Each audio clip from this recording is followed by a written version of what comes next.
আমি দেখেছি আমার গত সপ্তাহের যশোরের আলোচনার একটা লাইনকে কেন্দ্র করে আমাদের অনেক রাজনীতিবিদ বন্ধুরা অনেক ক্ষুব্ধ প্রতিক্রিয়া দেখাচ্ছেন। ওই কথাকে নিজেদের গায়ে টেনে নিজেদের গায়ে মেখে ওনারা ক্ষুব্ধ হয়েছেন। প্রিয় ভাইয়েরা, আমি বলেছিলাম যে একদল খেয়ে গিয়েছে আরেক দল খাওয়ার জন্য রেডি হয়ে আছে। তো এখানে কি আমি কোনো দলের নাম বলেছি? বাংলাদেশে 48টা প্রায় নিবন্ধিত রাজনৈতিক দল, কোন দলের নাম আমি বলিনি। কথাটাকে আমি জেনারেল রেখেছি। দায়ীদের বৈশিষ্ট্যই এটা, দায়ীরা জেনারেলি কথা বলে, যার যেই মেসেজ নেয়ার তারা সেখান থেকে নিয়ে নেয়।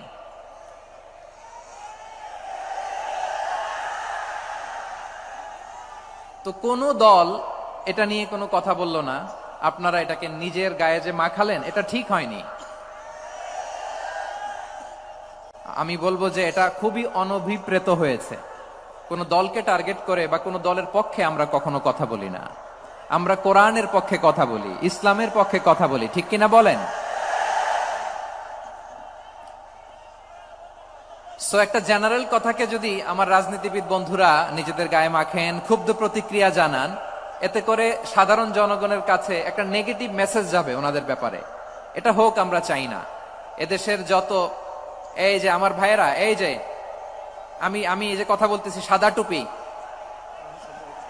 ও আচ্ছা আচ্ছা, চলে যাবেন না? একটু জায়গা দিয়ে দেন ওনাকে। হয় কি, লক্ষ লক্ষ মানুষের ভিড়ে আপনি যদি উঠতে চান খুব কঠিন হয়ে যায়। যদি পারেন একটু বসেন, আর না পারলে ভাইকে একটু জায়গা দিয়ে দেন। আমার দিকে তাকান, এই সিলেট, এদিকে তাকাও, এদিকে এদিকে, ফাইন।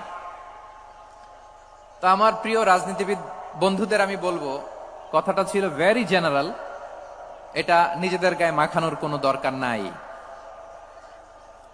আমরা এই যে এক্সিস্টিং যে রাজনৈতিক চর্চা, এটা থেকে আমরা বেরিয়ে আসতে চাই।